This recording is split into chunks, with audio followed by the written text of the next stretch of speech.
Back YouTube, it's another day, it's another great moment in history. I'm here with another video. I'm editing the last video. I should have had it out. I guess it's my first video. I'm gonna have that out by the end of the weekend, early next week.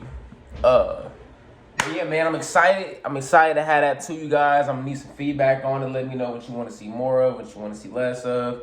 If you want more like in the field content, if you want more me communicating with people in the game, whatever it is. There's gonna be a lot going on. Make sure you subscribe to my other YouTube channel, Candy Grams ENT. Currently in Kansas City, Missouri, there's severe storm weather. Actually, I think we're getting smaller amounts of this snow than like Arkansas and Tennessee, and they're getting way worse. But here, let me show y'all. Let me show y'all what the outside of my window look like. I don't know if y'all can tell, but it's a lot going on out here right now.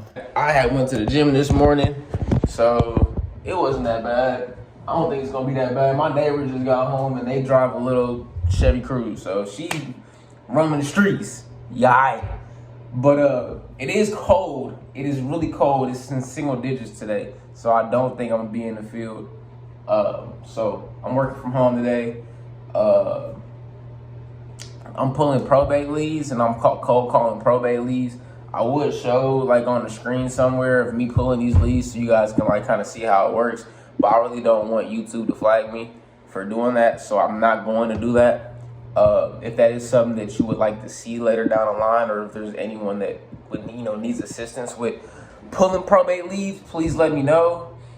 This is a good opportunity to kind of talk through what probates are. When someone passes away, and I might butcher this because I'm not an attorney, I'm not a legal, so talk to an attorney, talk to someone that legally deals with this on a day-to-day basis. I am not that, but I do have familiarity with probate leads. So essentially what a probate is whenever someone passes away, they usually own real estate, or they don't always own real estate, but when someone passes away, there's a will, there's not a will, but when all of their assets, the things they had, the cash, the cars, the real estate, it's all accumulated. So you go through this, you file probate. It usually has to be filed. It doesn't just, someone doesn't die and they're automatically in probate.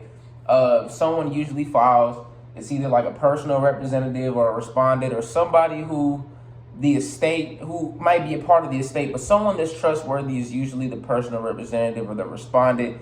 Essentially what they'll do is they will file for the probate. They will, find an attorney who can, help them with the probate process.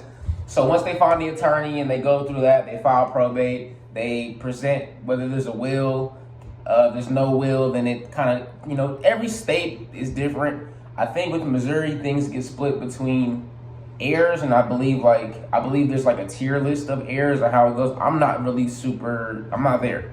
Talk to a lawyer. I'm not a lawyer. Never really wanted to be a lawyer. So probate can be a long process, but there are stipulations, there are ways you can buy property while it's in probate. A lot of the time the judge just has to sign off on that. And these are really juicy and really good leads because not only are they people that passed away, RIP. We're not trying to make a buck off of dead people, but this is life. This is what we do. And honestly, in my experience, I have helped people a lot in situations that were probate leads. I'll share a brief story of a guy, and I love this story. It was really funny to me. I started talking to this guy. I was like, "Hey, are you the owner or so and so?" I know he isn't the owner, but I knew that he was going through probate. But obviously, I don't want to say that because that's kind of weird. So I'm like, "Hey, are you the owner?" He's like, "Yeah, blah, blah, blah. I want to sell it later down the line. Follow up with me." I'm like, "All right, cool." So I stayed in touch with this guy. I was following up every week, every 2 weeks, every 3 weeks. It got to a point where, and every time I called him, he was like brushing me off like, "Oh, I'm in my son's basketball practice right now. I'm in my son's game right now, whatever." And I'm like, "All right, cool." After a while, I started getting pissed the fuck off because I'm like, all right, buddy. Like, and at the same time, like, I'm trying to be respectful. I am respectful, so I'm not expressing that anger or upset, that feeling that I have. But I'm like, in my head, I'm like, bro, you're driving me insane right now. Anyways, so we get into this like back and forth on the phone one day, and he's like, blah, blah, blah. I'm not trying to sell. If I was trying to sell, blah, blah, blah.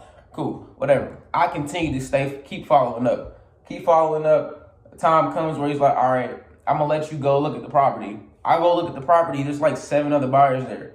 Everyone's roaming around. Now I feel like I'm in a bidding war, and I hate being in the bidding war, especially being a wholesaler. It's really hard to have, it's not, let me not say that, it's not hard, because I did it. But 9 times out of 10, if you're a wholesaler, you can't have the best price. And 9 times out of 10, price is what moves the needle in the majority of transactions, right? But thankfully, I hit it off with his uncle. His uncle was the one that showed me the property. Mind you, I have never met the seller, the guy I've been talking to. I never met him in person. I still have never met him in person. But I built such a good rapport with his uncle. When I was there, I was talking to him. We were talking about, he's from California. I had visited California a few times, so we spoke about that. And just hit it off.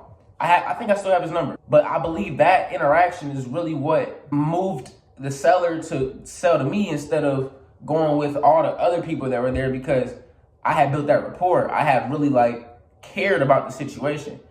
And I learned more about who he was. So I come to find out the high school that I graduated to, which is Raytown South High School. I told him, oh yeah, I went to Raytown South. He went to Raytown South, and he used to play with, if you're from Kansas City again, Javon Crudup. He was one of one of the hoopers that really used to get a lot of buckets back in the day. That's the simplest way I can put it. They used to get buckets. Anyway, so he used to hoop with him back in high school. And so I had next conversation I had with the seller, I mentioned that oh, you used to hoop with Javon. I went to race out, blah, blah, blah. I heard the history, blah, blah, blah. Just making it more personal. And this is what you got to do in any real estate transaction, really any transaction, really in life, is just caring about what people got going on. At the end of the day, that's just how you build resources. And not even from a greedy standpoint, you attract situations that are meant for you if you genuinely care. If you genuinely care about somebody and you're having a conversation with them, you're going to attract people that genuinely care about you and have a conversation with you. Because I noticed when I didn't give a fuck about people and I didn't give a fuck about what they was doing, life didn't give a fuck about me. And you can't do that. Anyways, me and him had this conversation. I was like, hey, yeah, but this is kind of where I need to be on price. And this is what made this situation even harder. Not harder, because I did it. But what added another roadblock was he was like, okay, well, I'm gonna have my attorney reach out to you. So now I'm dealing with a guy I've never met in person, a bunch of other buyers that are bidding on it, and a real estate attorney. And now I'm like, oh my goodness, what are the odds this gets done? By the grace of God, it got done though. So that me and the attorney, we hit it off. Next thing I know, he sent me a lead. So the attorney's super cool, helps me with all the paperwork. We get everything signed. We agree on price. I found a buyer like this. Matter of fact, I had to delete my post and repost it at a higher price because my phone was freaking blowing up so damn much. So all in all, this all came from a probate lead. This all came from someone who's, someone in their family had passed away and they had this property that was sitting. It was a headache for them. It was either costing them money. It was it was too much for them to handle. They don't live here, so they didn't want to deal with it. These are huge money-making opportunities, right? So this is all in all what a probate lead is. A probate is someone passes away in real estate. They own real estate. So we are reaching out to the personal representative, the respondent, whoever is in charge, whoever was deemed the most responsible person, are reaching out to them, trying to see if they are willing to sell that property, right? We're doing this in a respectful manner. We're not telling them that we know about whatever's going on. These are great deals. I recommend anyone that's looking to get into wholesaling real estate, or even the flippers, if you do any marketing in real estate for deals, these are the best deals, because 9 times out of 10, when someone passes away, the family doesn't value what a piece of real estate as much as they did. That's why, Mark Cuban, for instance, Mark Cuban sold his share of the Mavericks because he knew, I don't want to put this pressure on my kids. You see what's going on with Jeannie Buss and the Buss family and how they've done fell out because of the Lakers. A lot of families and a lot of these kids aren't built to take that responsibility. They don't have that same drive. They don't have that same passion. A lot of older people I've met, in real estate, 80, 70, 90, they're selling their portfolios when they get up in age because they don't. What are they gonna do with these real, like, their kids are just gonna sell it, so they might as well sell it, take the money, enjoy it, leave money for the kid, whatever. And that's how they think of it, right? Everyone's different. What you'll notice is in some of these higher income, or I wouldn't even say higher income, but higher value homes, you'll see the family puts it in a trust. So before they even pass away, it's already in a trust. Some of the lower home value places where people really blue collar, who may not have the same level of knowledge as others have, they pass away, they own 2, 3, 4 properties, and their kids are like, okay, well, dad died. What are we gonna do with this? I don't know how to be a landlord. I don't want to be a landlord.